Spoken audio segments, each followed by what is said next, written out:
Hello, hello, hello. What's up, everybody? Welcome to an impromptu Bituation Room with Wajahat Ali, also an impromptu left hook, the left hook with Wajahat Ali. We're going to talk about this incredible victory that I cannot stop smiling over, that I cannot stop dancing, that I can't believe I have to be calm and quiet because my child is trying to sleep. But I am so stoked right now, people. I have 800 kids running around. I'm supposed to be vacationing in Orlando with my in-laws, and I just got back from jumping with children at altitude. And I sent a text to Francesca because I was monitoring this also. One eye on the children, one eye on the race. And Mamdani, once the 38% came in, I'm like, can he actually pull it off? And then I saw 40% and then 50%. I'm like, Staten Island? He's only 11% behind in Staten Island. And now, folks, the results so far is he gets about 43.5% of the vote. Cuomo gets 36.4. Brad Lander gets 11.4. Brooklyn plus 17 from Mamdani. I love you, Brooklyn. Manhattan plus 5. Queens plus 7. The Bronx plus 18 for Cuomo. Staten Island only plus 9. Cuomo has, just as of a half hour ago, officially conceded. Even though he conceded, he hasn't necessarily said he's out of the race entirely. He's mulling whether or not he's going to run as an independent. And then you also have the Turkish delight, Mayor Adams. But I do believe, folks, with the numbers that we have right now, if Mamdani goes up against both of them, the good money is he's going to win. Yeah. I mean, this is, I was going into this watch with my hopes on the ground just because Oh, yeah, I was both going of into them. this thinking, how is the left going to recover from this? Here you have this just absolute rising star, this incredibly magnanimous, just incredibly, I don't know how else to explain him. Like he's so gracious and captivating and also makes an incredible pitch for a politics that actually can speak to working people, that actually can center also the experience of immigrants, that he is a Muslim man. He also is someone who has never shrunk from discussing the ongoing genocide in Gaza. He has every time defended his positions with love, with, understanding, with grace. And I'm like, well, this is too good to be true. Are you kidding me? In the year of our hell, 2025, Can't have this nice things. we can't have nice things. And Wajahat, as you know, every time a Muslim is in the public eye, and especially Muslim men, it's like, wow, we got to take this person down a peg. They are an anti-Semite. I have thoughts, folks, and allow me to rant. And usually I apologize for my rant, but tonight I won't. First of all, just like Francesca, I've been following this race because I believe in Zohran's campaign. I do not, in any way, shape, or form, for those who know me, adulate or venerate politicians. But once in a while, when a talented, charismatic politician comes around, I say, I'm excited. Zohran was consistent, ran a fantastic campaign, leaned into his roots, reached out, grassroots, made amazing alliances. And then you had in the last 2 weeks, out of desperation, right? The Mm-hmm. old playbook, the racist Islamophobic playbook that has gone mainstream, especially during the war on terror, right? After 9/11. And folks, notice this isn't a tan. I'm a brown skinned man, bearded, much like Zohran Mamdani, Muslim man. The type of shit that we get even now in 2025 from liberals in New York City, oh, I have stories. And also from Republicans, right? We have tough skin. And then you saw Zohran Mamdani as Cuomo was getting desperate and realized this brown guy, Zohran Mamdani, Democratic Socialist, is creeping up. What happened in the last 2 weeks? If you watch the NBA Finals, he even spent money during the NBA Finals with some of the most racist Islamophobic attacks, folks. We had banners in New York talking about the global intifada. If Mamdani wins, there'll be the global intifada because a brown Muslim is a Palestinian, is a Muslim, is an Arab, is a terrorist, is Yeah. ISIS. He's not even Palestinian or Arab. It doesn't matter. Muslim bearded guy. They photoshopped a picture of Zohran Mamdani. They made his beard bushier and they darkened his skin and put him in a thobe. You had APAC, Betar, ADL going all out. Oh, I'm going to be petty tonight. Deborah Messing. Oh, she's having a rough night. I hope she takes Tums and I hope she takes some Pepto Bismol. I'm The so racist excited. ish that she put out. Did you see that her TikTok, man? a photo of the two towers going down, 9/11, global jihad. This is the type of shit in 2025. And it was Cuomo's campaign going all in on this. There you go. Laura Loomer, jihadi. It doesn't even make sense, but this is the stuff that gets normalized. And folks, if I may continue my rant, we said, Francesca and I and others who are young student activists who protested the war on terror, who are on the right side of history, who got called, my God, remember what they called us? Anti-American, terrorists. You're either with us or against us. We said, and I had skin in the game as a Muslim. Okay, the Islamophobia and the anti-Muslim bigotry that you guys are writing right now will come back and bite you in the ass. You're using this to allow a war on terror, which will fail. You're allowing the creation of the Patriot Act, of DHS, of ICE. You're normalizing this, and folks, right now, because the boogeyman is Muslim, you're okay with it.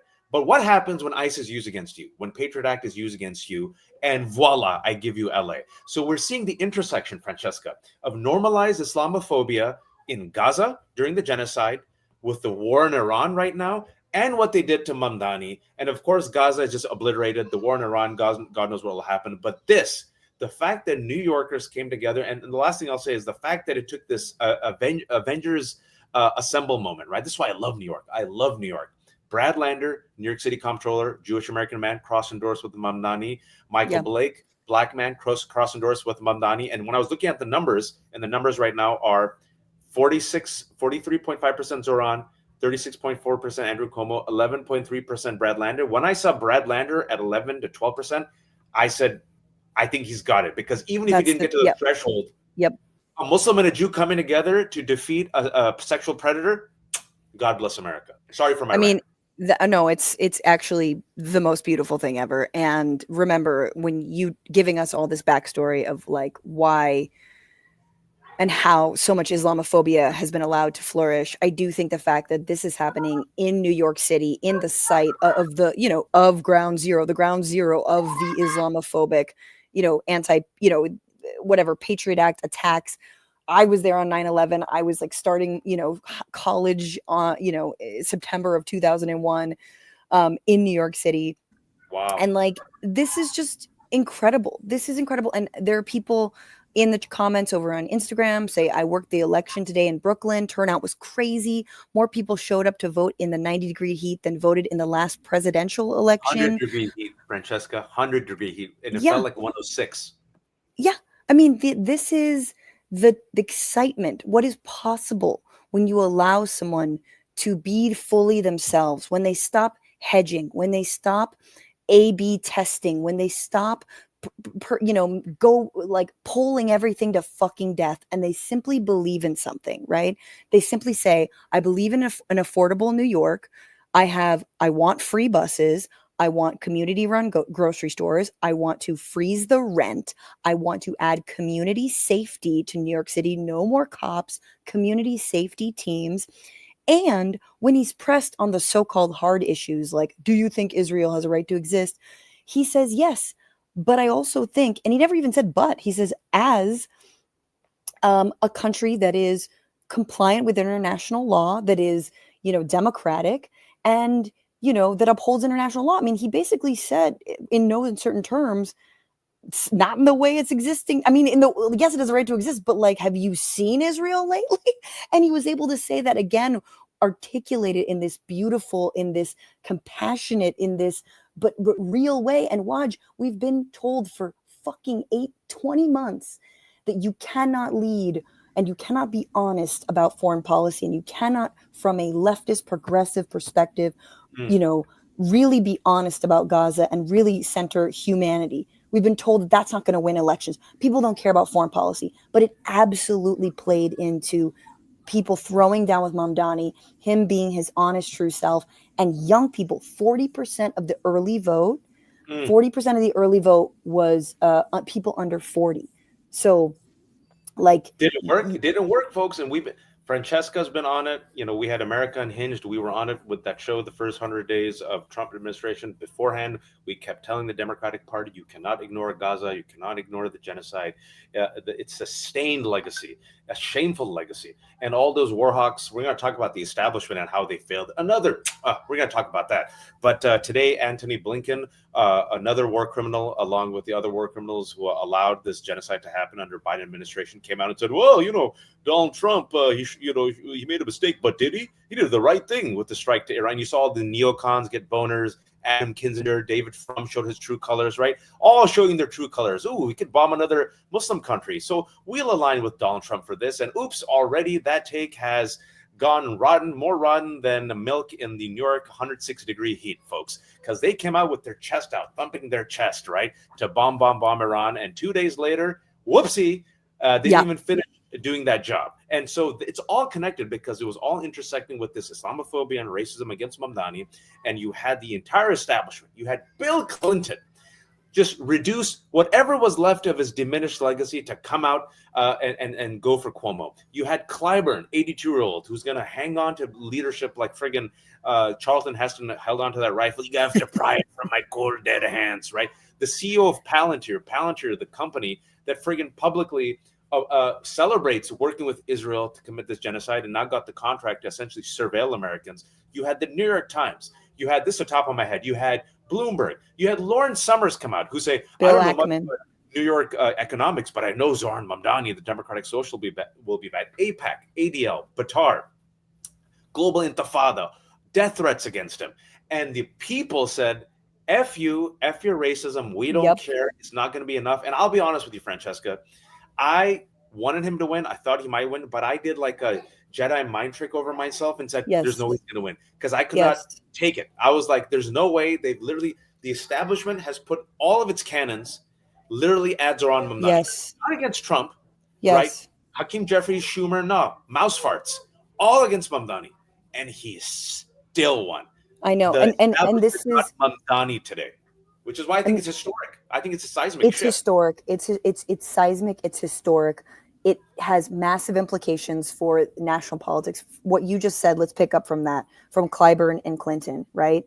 Now, if 2024 weren't already a lesson that these old hacks aren't the people to listen to anymore, this election really was. They are out of touch. Of all the people, 2024, okay, Clyburn and Clinton, they're endorsing, obviously, Kamala, they endorsed Biden, all this, that's whatever.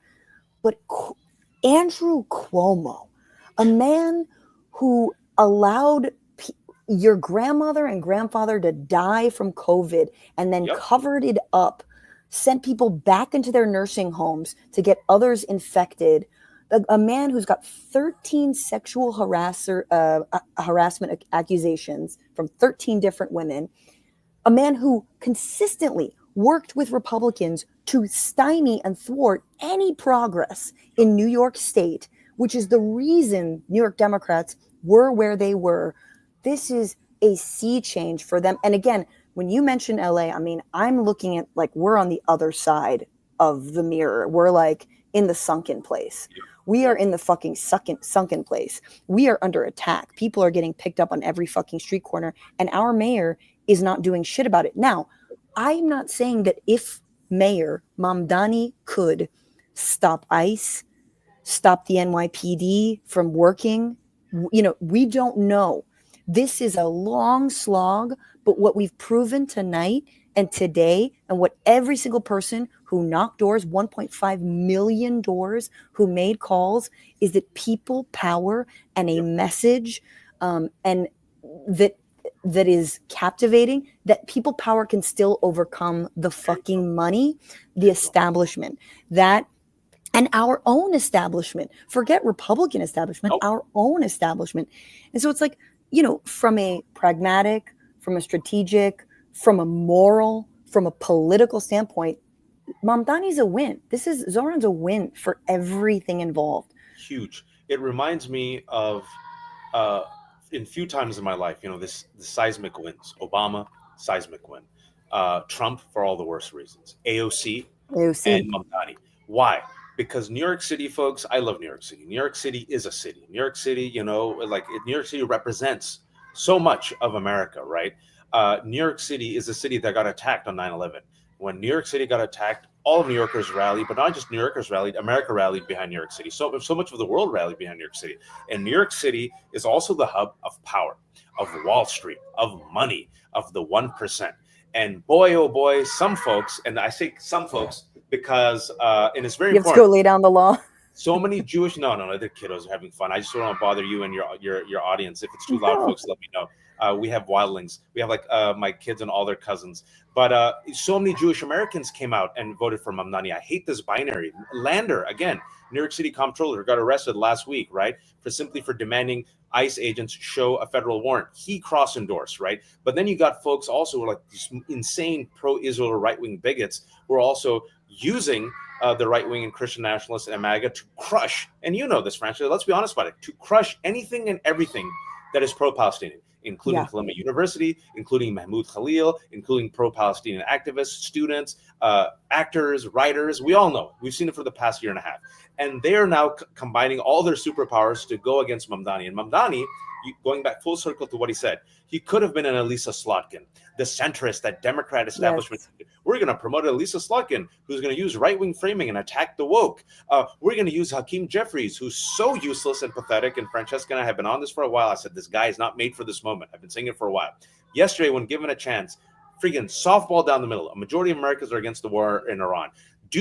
Have you seen Ro Khanna and Massey's bipartisan resolution that Congress needs to authorize war plans? And what did he say? Quickly, I haven't taken a look at it. Haven't taken a look at it. Next question, right? And they came out, and this is why I think it's so important.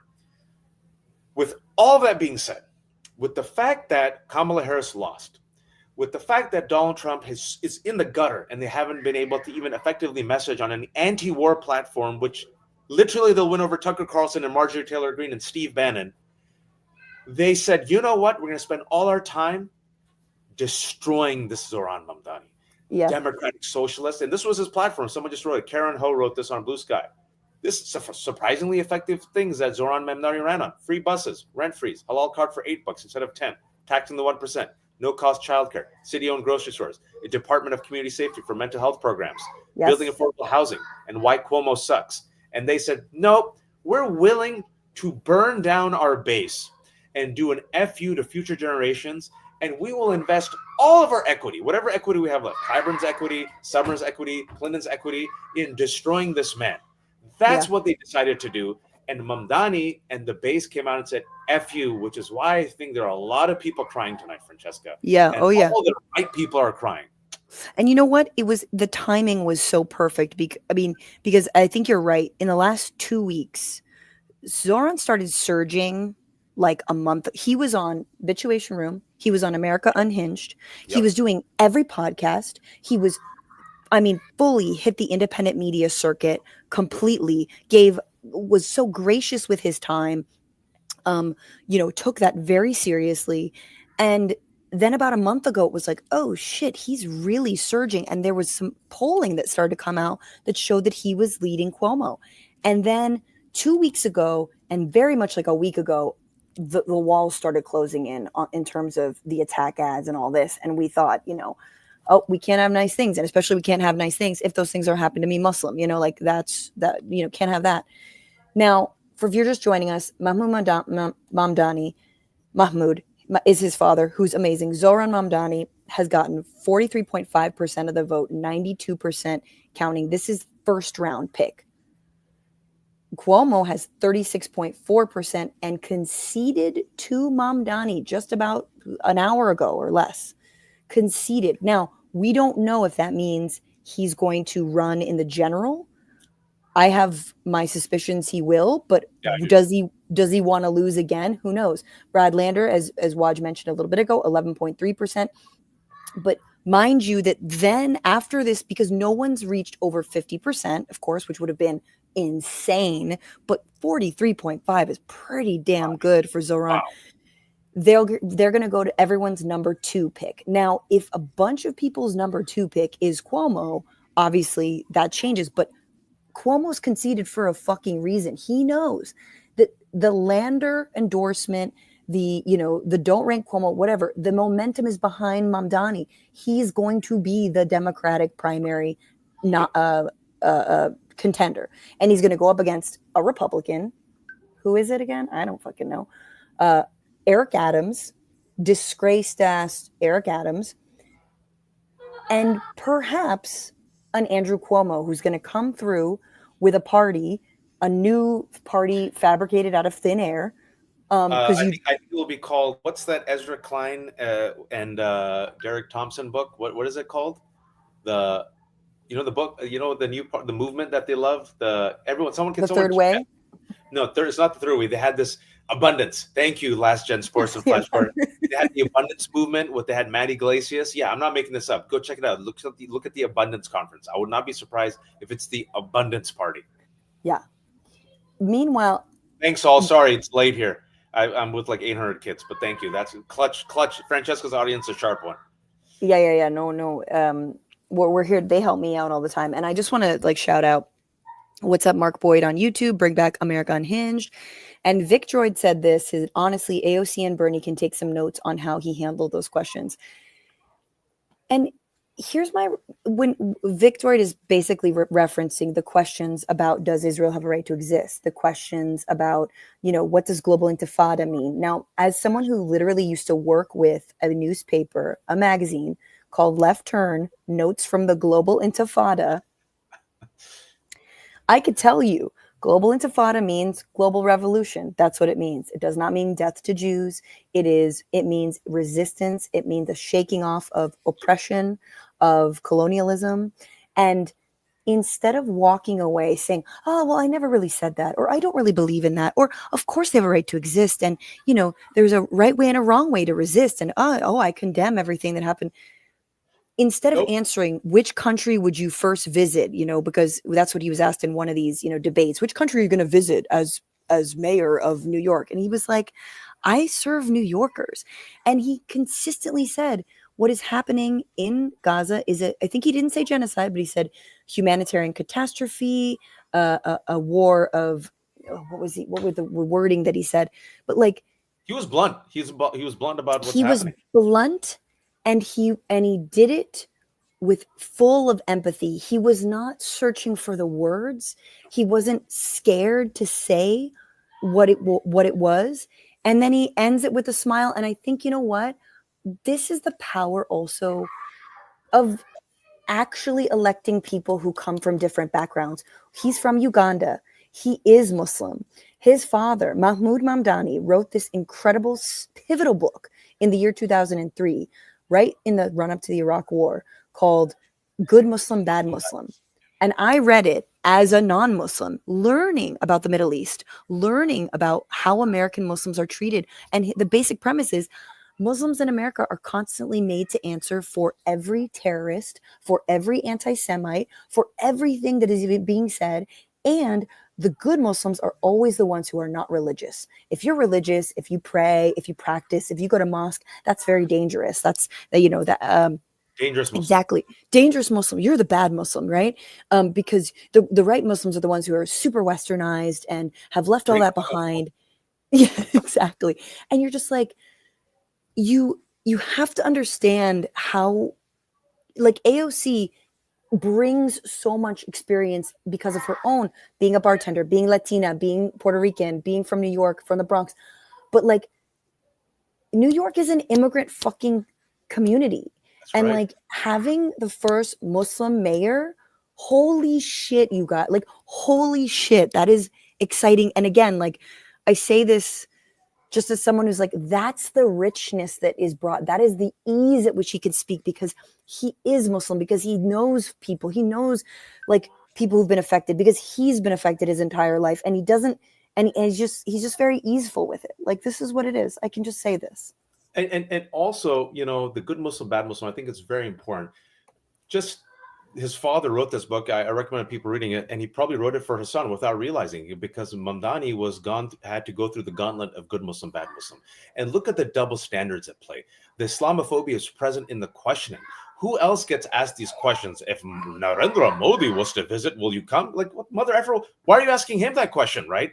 And that's because the powerful pro-Hindu fascist lobby in New York probably, made him ask that question, right? He's probably said, like, I'm the mayor of New York, right? I'm not like, why would I? And plus, I love his answer. He said no, and then he gave context why he wouldn't, because he said, yeah, my family is originally from Gujarat, and who was the chief minister of Gujarat during a horrible massacre against Muslims, and who was held liable for not doing anything? Modi. And who was not allowed to come to the United States for years until he became prime minister? Modi. So he also gave that context, because other people would have been afraid and said, like, well, I'm just going to be the mayor of New York. Why are you asking me this question? But Right. he actually leaned into that, right? Secondly, when it comes to the Palestine-Israel question, why are you asking him this question? How come nobody else gets asked this question? Why? Simply because he has a Muslim name. He's not Palestinian, he's not Arab, but it doesn't matter. A Muslim is a Palestinian, is an Arab, is ISIS, Al-Qaeda, Exactly. is Hezbollah, is Hamas, is Islamic Jihad. And when I go on Piers Morgan's show, when I used to, he stopped because I turned it around and made him kind of laugh about it. The first time I was on Piers Morgan's show, this has happened throughout my life, throughout my career, I have to apologize for violent actions done by violent people I've never met before. Meanwhile, Vance Bolter, a mother effing Christian nationalist, Trump voting Republican, out of the news, and had a list of 70 people that he wanted to kill, and he did kill two Democratic representatives. When that happened, we have not talked about that, but gone again, gone. Yeah. What are, like, I didn't even talk about it today. It's like the news is moving so fucking fast. But yeah, he just in cold blood assassinated, murdered two Democratic politicians, and we just no Republican is asked about it. No Republican is asked to condemn it. No Republican is asked, has your repetition of conspiracy theories and you sharing Trump's vile words, do you think has contributed to this? Maybe Governor Abbott pardoning a murderer, maybe Donald Trump pardoning violent extremists, maybe I don't know, the Supreme Court just going ham against LGBTQ people and women. Oh, maybe I don't know, just like all this conspiracies about the rest of us being predators and pedophiles. Do you think maybe this contributed to Vance Bolter, a Republican Trump voting Christian nationalist who literally had a hit list of 70 people, mostly Democrats, and he succeeded by killing two, injuring two others? No one mentions it, but Zohran Mamdani, folks. I just want, this, I'm saying this because what's common to me isn't necessarily common to everyone else. I'm just step in the shoes of a Muslim and an Arab. Just like I try my best to step in the shoes of Black folks, LGBTQ folks, women, just for empathy. And you see how it's all connected, right? First, they go after the transgender people, the undocumented, then they're unleashing ICE against LA. As they're doing that, they're going after pro-Palestinian activists. As this is happening, they're doing this against Zohran Mamdani, and the same talking points against Iran. It's all connected. It goes back to the racism and the greed of the establishment, of the 1%, of the people who are threatened by people who look like me and Francesca, of the people who are threatened to do something different, of the people who are threatened to, I don't know, have rich people pay their taxes. And Zohran is that beautiful package. Son of immigrants, brown skin, claims his Muslim identity, bearded, does not shirk when it comes to human rights or when it comes to rights of minority groups or when it comes to Palestinians, and says, by the way, yeah, the rich should pay their taxes. And you know what? New York City belongs to all of us. And you know what? I'm on the side, not of the landlords, but the tenants, and there should be fair housing. Yes. And that people is more threatening to them than Donald Trump, a criminal, authoritarian fascist who has unleashed ICE and the police against the American people. I just want you all to sit with that for a second.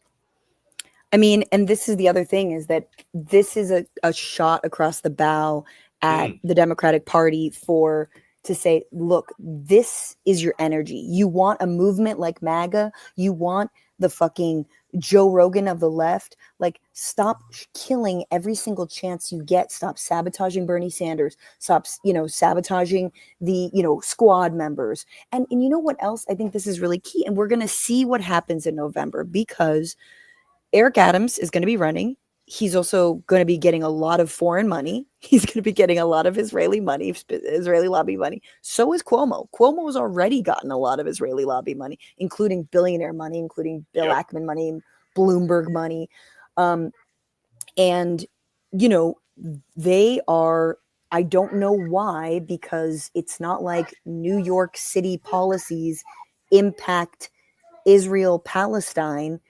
But again, it is simply having a Muslim man who speaks out for Palestinian and Jewish and Israeli human rights. That is a threat. That is a threat. don't get it twisted. There's no policy decision really, unless, I mean, God, unless does New York City want to divest from fucking Israel? But you know what I'm saying? There's no policy decision that's going to like actually going to scare them. This is all about the optics of having someone on a national stage who would say those things. And that can't, you know, if you're the Israeli lobby, you don't want to lose this argument. You don't want to lose your guys on the inside. But can we be honest? Let's be blunt, because we've always been blunt about this, both independently and also when we hosted America Unhinged. And let's just keep it real, folks. It is so huge that during an ongoing genocide in Palestine, which was supported by the entire establishment, both Democrats and Republicans, except a few Democrats, but let's be honest, and except a few MAGA first people like Tucker Carlson and others, the fact that corporate media has bent the knee and parroted a both sides narrative, which is BS, sometimes straight up doing literal Israeli talking points like Dana Bash's shameful segment on CNN, right? The fact that so many people have lost their jobs. Susan Sarandon got booted from UTA. We had, gosh, so many people. Who else?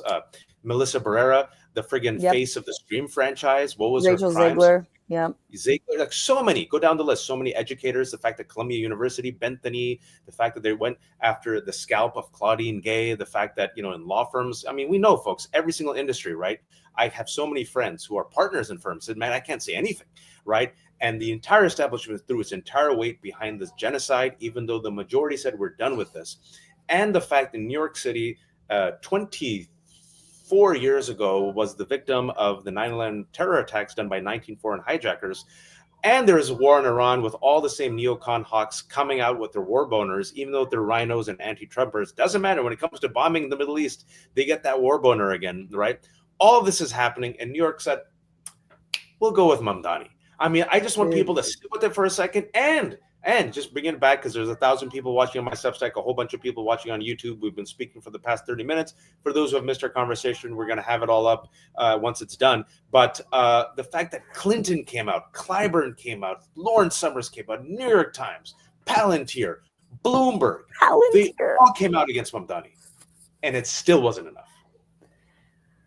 I mean, and this is, but I also think that that is actually a sign, Waj, because those are also people, many of those same people who came out for Kamala Harris, you know, I don't know, Beyonce, fucking like Kamala's face on the Sphere in Las Vegas for a week. Like, you can't fake the funk. You can't fake it. The reason that Jeffries sounds so different than Zohran is because Zohran believes what he's saying. He actually believes in the working class running New York. This is a man who organized with taxi workers and cabbies in New York who have been fighting for decades, really, and especially against the dawn of Uber and Lyft and all this, but who fought so much for you know, their rights around, like, you know, all the medallion reselling bullshit. I don't know the ins and outs of it, but he's always been on the side of the workers. This is a guy who's like practiced what he preached for a very long time. And so I'm excited to see what he can do.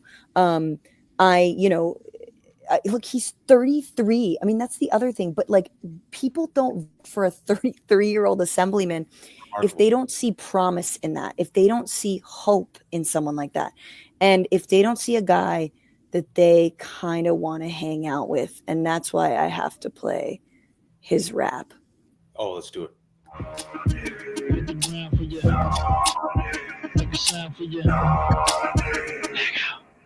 Go ahead, make a rap for your nanny. It's a rap. Get the guap, spin the rack on your nanny. Spin the rack. Come through, give a dab to your nanny. If you really feeling good, spin the track for your nanny. Go ahead, make a rap for your nanny. It's a rap. Get the guap, spin the rack on your nanny. Spin the rack. Come through, give a dab to your nanny. If you really feeling good, spin the track for your nanny. Nani's grandmother. Nani.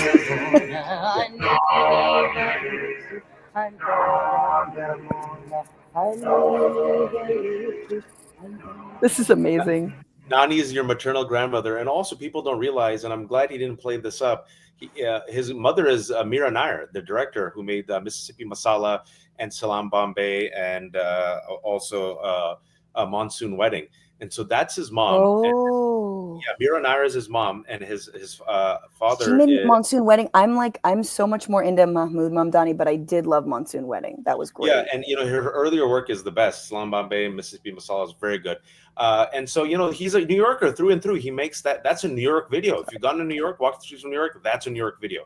And AOC also, right? When they tried to get her by saying, "Oh, look, there's a video of AOC in college dancing," people are like, "She seems dope. She's like dancing. I like her." Working class, right? Be authentic. And this is the thing, Francesca. I see Jeffries. I'll say it again. I've never been impressed by him. He cannot do it. He is not made for this. They're not made for this moment. They're not built for this fight. Even if you Yeah. put a gun to their head and said, "Be authentic," he'd be like, "A third way. What does the polling say about how to be authentic? Hold on one second," and he'll get a script, right? They Yeah. can't do it. And because No. they can't do it, I think it's very clear that they're like an old skin that's being shed, right? You want authenticity over. Sadly, even over expertise, people want authenticity. Someone who comes from the Yes. grassroots, hears them, Yes. understands them, right? And with Jeffries and Schumer and all these other people, they seem like they were built in a laboratory, created out of abundance foam and the third way material stuffed together and then packaged and unleashed to the people and said, "Hey, Yeah, people, this will be you. Vote for them." And people are like, "No, I no more." wonder, I know, no, thanks. I wonder, how Ezra Klein is feeling and how really the problem with affordable housing in New York City is just there's too many rules and regulations. They need to just get rid of those rules and regulations. Um, like you're absolutely right. I think what you just said when you said it's less about expertise and it's more about authenticity. And I think both obviously are critical, right? But you're not going to get far if people don't believe what you're saying. And I think the internet truly has allowed us, and now we're however many years deep into this horrible experiment called the internet, where people can read you very easily, whether you're being honest or dishonest, how manicured your message is. I mean, Donald Trump today saying these two countries who don't know what the fuck they're fighting about, like, that was stupid and crass, and he just totally got played by Netanyahu. But that was a very real moment. Like, it's people like Trump because he's real. You know what? He's a real Klansman, and they like that. He's a real grifter. He's a real sexual predator.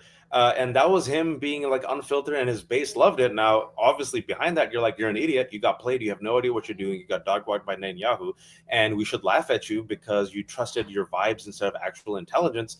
And right after you announced a ceasefire, the 12-day war has ended. Literally, just can't make this shit up. Both countries are like, "What ceasefire?" But of course, we live in the worst timeline on earth. And this is the people who they voted for Donald Trump to give us peace and strength and security. But I do think we have to find the wins where we can. I was talking to Pete Dominic, the great Pete Dominic. We have to tell people the wins because the wins are so few and far between. But the fact that it was the people in LA, and Francesca can talk about this, the organizers, the grassroots who mobilized. And that's why Dodgers, responding to the people, kicked out ICE and then gave $1 million donation to immigrants' rights. It was because of the people, right? It's the No King's right. It was the people. Yeah. Now, when it comes to the Iran war, a YouGov poll came out 2 days ago and said, when questioned about, do you want war with Iran, 85% of Americans said no. 85%. And then when it came out the polls today with CNN and CBS, when it comes to, do you support Trump's strike? Not the war, but the strike, right? A majority of Americans said no. You would think the Democratic Party would be, the lane is wide open, Francesca, for an anti-war party, and they still anti-war, and it's the one thing that no message. It makes me want to truly gouge my eyes out, Waj, that we have people, Cenk Uygur, and we are lulled into this like, who's the anti-war person on the right? Is it this Klans person? Is it this Nazi? Is it this and we need to herald them and support them and they're better angels. Motherfucker, look at all of the anti-war people on the left. Look at the liberals who are against this. Look at all of the people who just came out, the over millions of people who came out to vote for someone like Zohran because of the way he humanized Palestinians. We don't need to bark up the Tucker Carlson fucking tree. Stop it. All we have to do is it too much to ask for Democrats to lean into international law? I don't know. Aren't Or they? lead based on values and let them follow for once, right? They don't have the numbers. This is what I say. I'm all about building a coalition. So I had a conversation earlier today, essentially a good interview with Olivia Troy. Olivia Troy, we had her on as a guest on America Unhinged, and based off that, I've had her on 2-3 times. We actually surprisingly get along and agree on a lot of the stuff. But she left the first Trump administration, and then never Trumper rhino. And she was one of the few never Trumper rhinos who said that this war on Iran is disastrous. And then she told me all these other people, without naming them, I think she was talking about Kinzinger and Frum and all these people were blowing up her phone and saying, how could you say that? This is awesome, right? And she said, I got to stick to she said this publicly on my Substack. I have to stick to my guts. I was part of the war on terror. I saw the failures firsthand. I saw how it was disastrous, and I have to learn from my mistakes, and I have to concede it was wrong. And I said, you know what? Respect. And so what happened is I said, you know what? You came out, you led by your values, and 3 days later, you were proven right. And all these people, their tweets are as friggin' stale as milk in a 106-degree New York sun. But I think lead by your values, let them follow for once, right? Why do we have to? And I go back to the 2024 DNC. They did not have a Palestinian speaker. They did not have a trans speaker. Who did they have? Adam Kinzinger.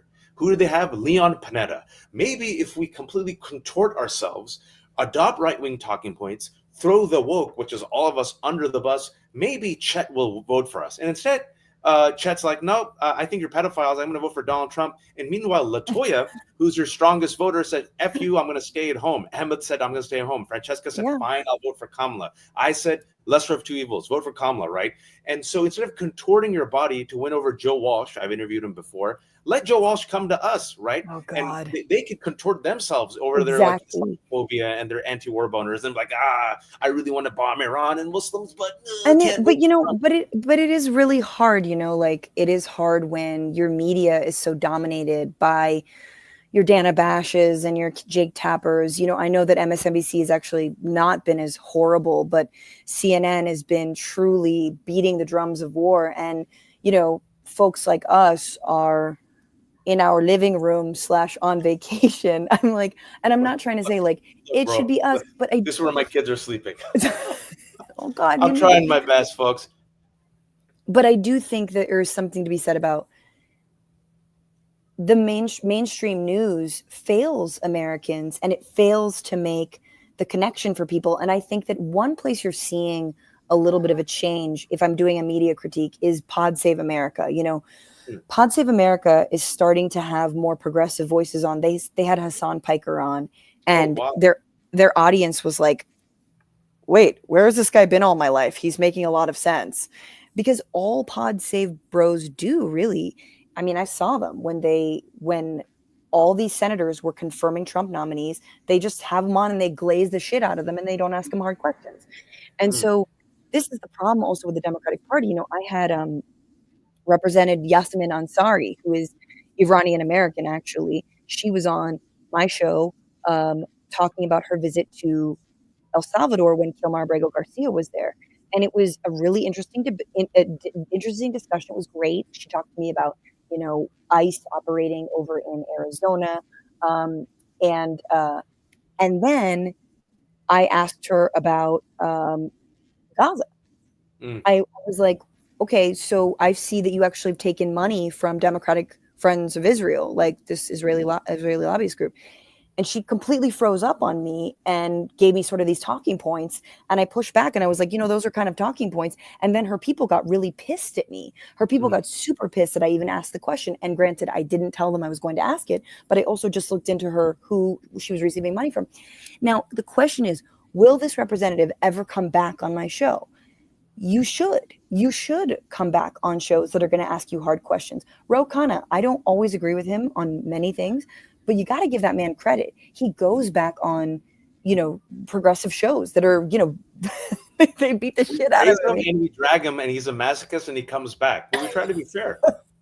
I know. I think I actually might be talking to Ro on Thursday. I said, hey, Ro, I appreciate your resolution. You want to come talk about it? I think he said yes on Thursday. But last week, 2 weeks ago, I dragged him because he's like, hey, let's have Elon Musk back. I'm like, maybe don't reach out to the guy who did the double Zig Heil, right? And I publicly dragged him over that. Yes, but these elected officials, what they want instead, Francesca, as you know, and as you and I have talked about, is they have spent, we're not making this up, folks, They have spent millions of dollars, the Democratic establishment, to research how to talk to men by doing retreats in luxury hotels, spending more than $20 million with a project called SAM, which is their initiative to reach out to men. And they want to spend up to $40 million to find the liberal Joe Rogan, even though Joe Rogan now has dropped to number 4 and Midas Touch as thing is number 1 in the podcast. This is what they're doing instead of, listening to their own base and just being authentic and, just coming out and talking to people. And you're going to take a few lumps, and that's okay. You can take a few lumps, but people respect you because you came out and talked, you listened, you heard. And if you evolve and you adapt, you're not my sheikh. You're not my priest. You're a politician. You're a tool to me. I use you. If you're useful, I like you. If you're not useful, I get rid of you. That's just my take on politicians, right? So evolve, adapt, change. Politicians do that all the time. And when they do, and they meet the moment, people say, hey, 10 years ago he was like that. Now he's like that. Okay. If he's the best option, I'll run with him. But they're incapable of doing it. And again, I go back full circle for the 1,100 people joining us on Substack and all the people joining on Francesca's. Thank you. We'll have this whole conversation up later. But just think about how out of touch the DNC is, folks, and why I think this is seismic. The entire establishment had a choice. They could have just stayed out of this. But they said no. Let me see where the wind is blowing. Change, reform, a democratic socialist, grassroots, calling out the genocide in Palestine, taxing the rich. What shall we do? Go all in for the sexual predator Andrew Cuomo. Yes. Francesca. No, I'll just say, I think you're absolutely right. I mean, the one thing, the one really glaring piece of, let's call it racism, that is in this quest to find and reach men is that there's an implicitness in when they say men, they mean white men. White men. They implicitly mean white men. And yet, if Latino men start voting more for Trump, they get chided, shamed. How dare you? Why would you do this? We've done nothing on immigration reform in the last fucking 30 years. We dehumanize immigrants exactly the same way that Trump does. How dare you not vote for us? We've done nothing for your communities. How dare you vote for us, right? If it's Arab or Muslim men, right? Well, how dare you vote for us? Are you not vote for us? Are you kidding me? Why would you vote for Trump? Don't you see he's lying to you? I'm going to shame you. But when it's white men, oh, well, how can I? Are you okay? Do you need another green juice? Like what? Like do you need another gym pass? Like when it's white men, it's always, well, how can we get them? Well, look at Zohran Mamdani. Look at this 33-year-old young Ugandan Muslim American man who's a total inspiration, who's adorable. I mean, let's be honest, that smile, goddamn. But like, You want to invite him over to have chai. He seems like a good guy. Yes. That is a man you want to introduce to all of your mom, your aunt. You're like, everyone wants to bring this guy home. And he's already married, though, folks. But it just shows you, right? And, maybe the fact that they not just went for Cuomo, the fact that after 4 years, after kicking him out of the Democratic Party for the corruption, right, for the ethics violations, for the sexual predation, they're like, Zohran, predator. Zohran, predator. Doing a 180 on our own words against Cuomo, like Clyburn. All right, Cuomo. We'll go for Cuomo. I mean, it's just so nakedly disgusting, in addition to the Islamophobia, in addition to the anti-Semitism. And you even saw Stephen Colbert get into it. That was a shameful interview. Did you see that? Stephen Colbert interview? Oh, yeah.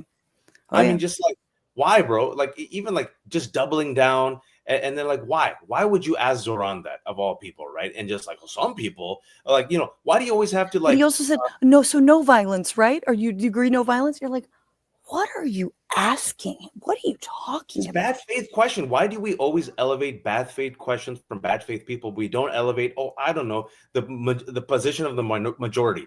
And we say that that's always a flaming radical leftist. Oh, it's a flaming leftist, Medicare for all. It's a flaming leftist, no war. It's a flaming leftist, the Palestinians.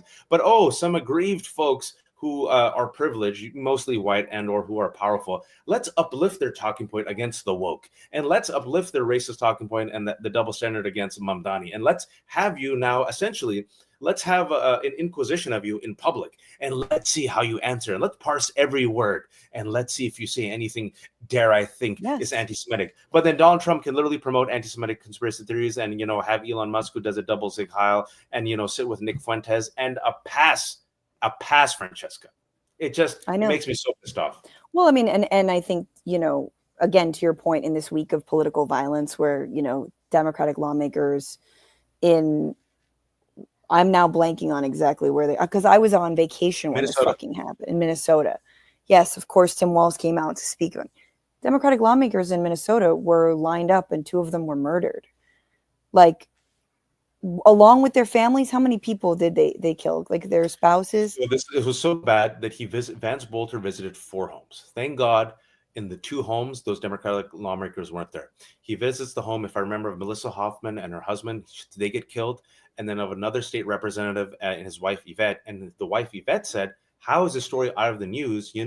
My daughter was also lined up execution style. Yes. My daughter was able to escape and call 911.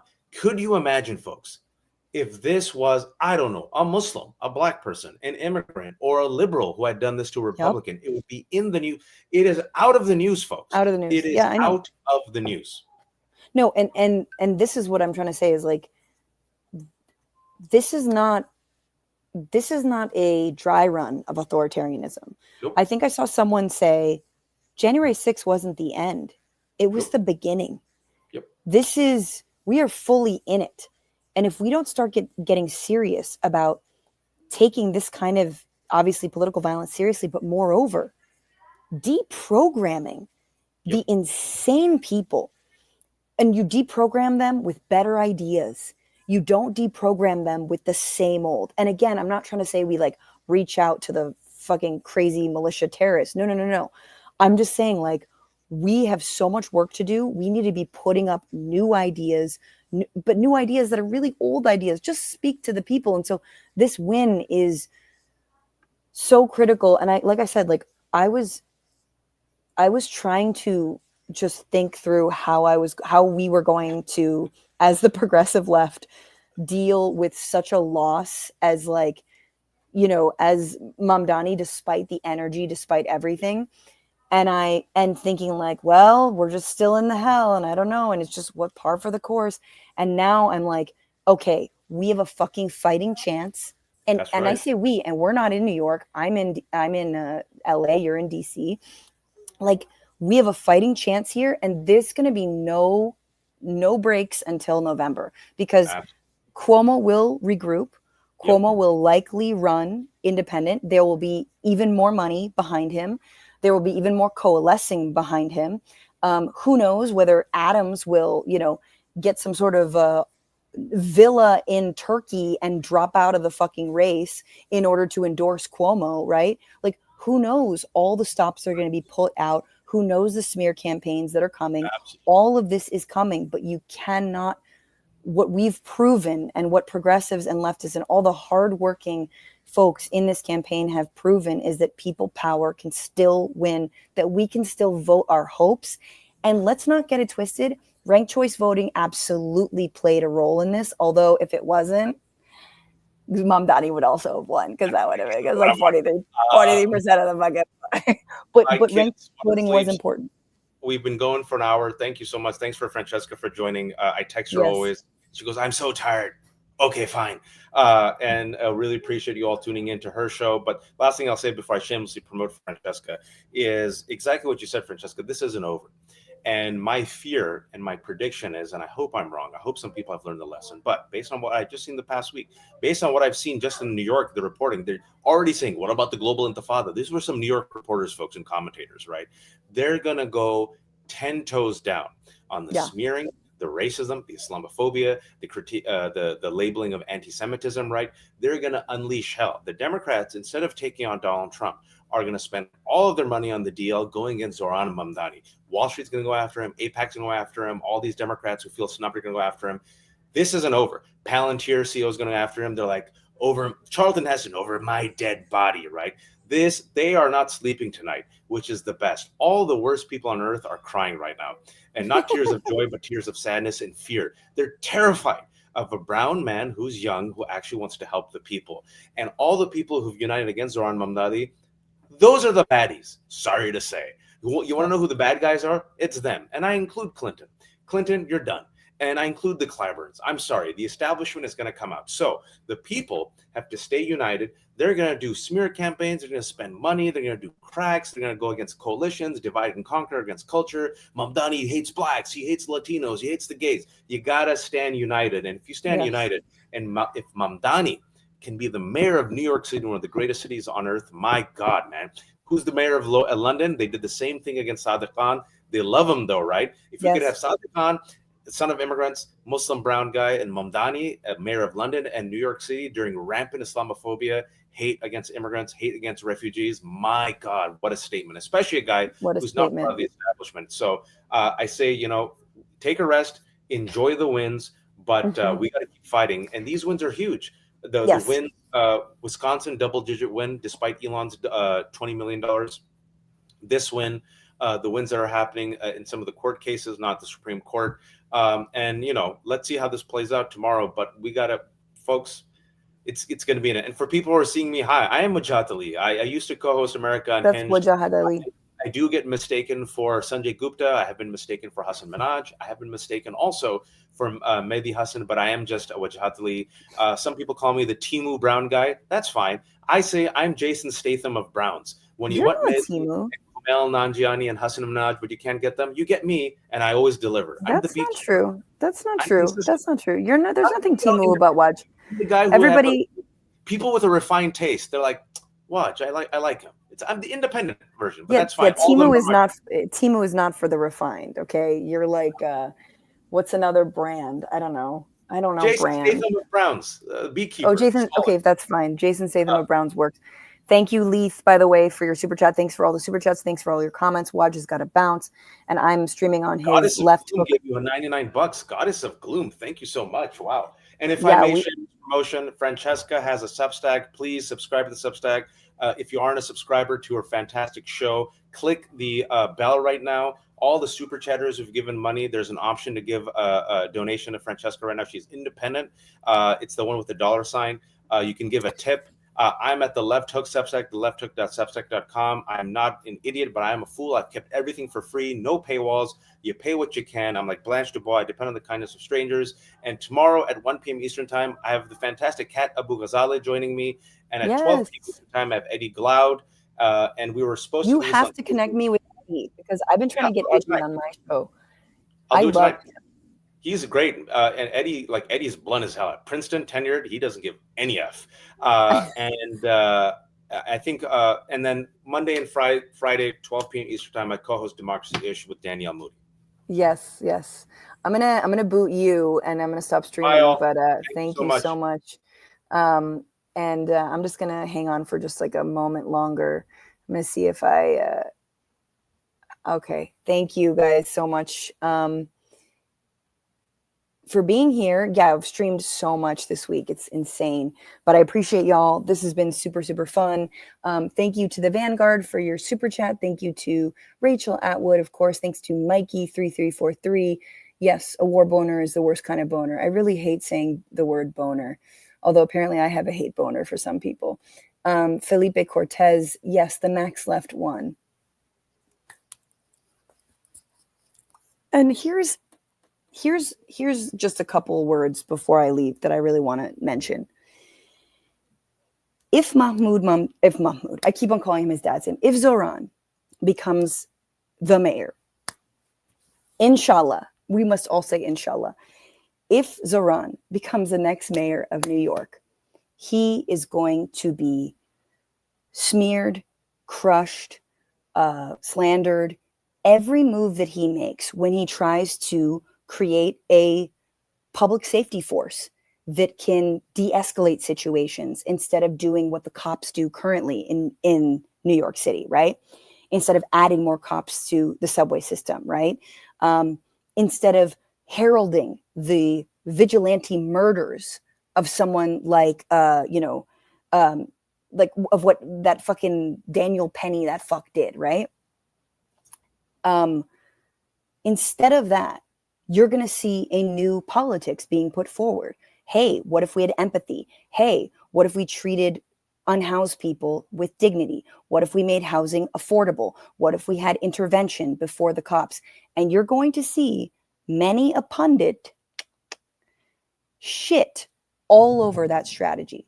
You have to understand that it's not just going to be around affordability and rent freeze. He's also going to have a new approach to things like, endless money for the cops. And when Zohran does that, I want you to pay attention to who's going to throw him under the bus and who's not going to throw him under the bus. Because this is what happens, right? What happens with any kind of progressive mayor, any kind of progressive DA, right? Is that when they get into power, not just the police and police unions will work against them and make sure that they look like they're presiding over the worst crime ever. But they'll also make it look like their budgets are ridiculous and they're not possible and they're giving too much money to teachers, and all that they're doing to Brandon Johnson right now of Chicago and other things that they did to, Chesa Boudin, obviously, in San Francisco. So I just want to say, like, the fight continues, but the fight is very much on this citywide level. And my God, I'm excited. I am so excited for all the aunties, like all the South Asian and immigrant aunties that came out and voted for your adorable little Zohran. I'm excited for all of the people who were like not sure, because the last thing I'll say is, you know what this is going to do? Not just get people excited who are already excited, you and me, progressives. This is going to signify to people who were otherwise disengaged from, especially New York City politics, hands raised, it's too big, it's too hard, it's too corrupt.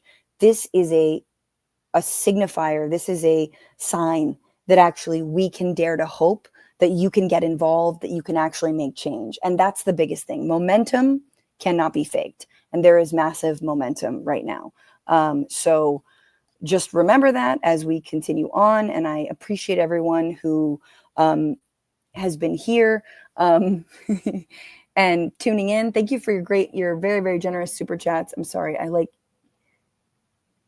M Reachy 8, the best kind of reach around, pat ourselves on the back. SHK, love the upbeat vibes tonight from Franny in New York City. Thank you for the attention to this matter. And of course, Goddess of Gloom, thank you so much. I want to go to New York to fucking celebrate with y'all. I'm so excited.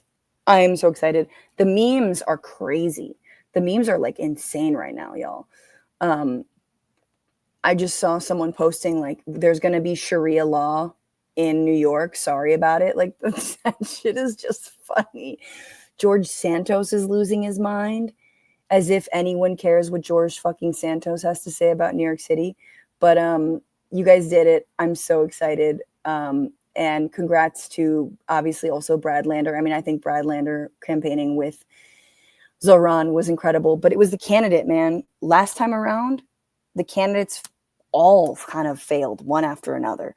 And that's how you got Eric fucking Adams. But this time there was somebody to believe in. There was someone with a message. There was someone who was clear. And there was someone who also felt like an outsider. And he was young and he spoke to young people. He spoke to people of color. He spoke to people who have empathy. They're trying to survive. They do not see themselves surviving in a city like New York. Yes, hysteric raider. Many people, they're going to attack him. They're going to attack him. We will see. Tonight we celebrate. Tomorrow we celebrate. This week we celebrate. I'm so fucking thrilled. I'm so fucking thrilled, you guys. I love y'all. Hope is alive. Revolutions are built on hope. And with that, fight the power, fuck the patriarchy, free Palestine. I'll see you guys tomorrow, 1 p.m. Pacific, 4 p.m. Eastern. Later.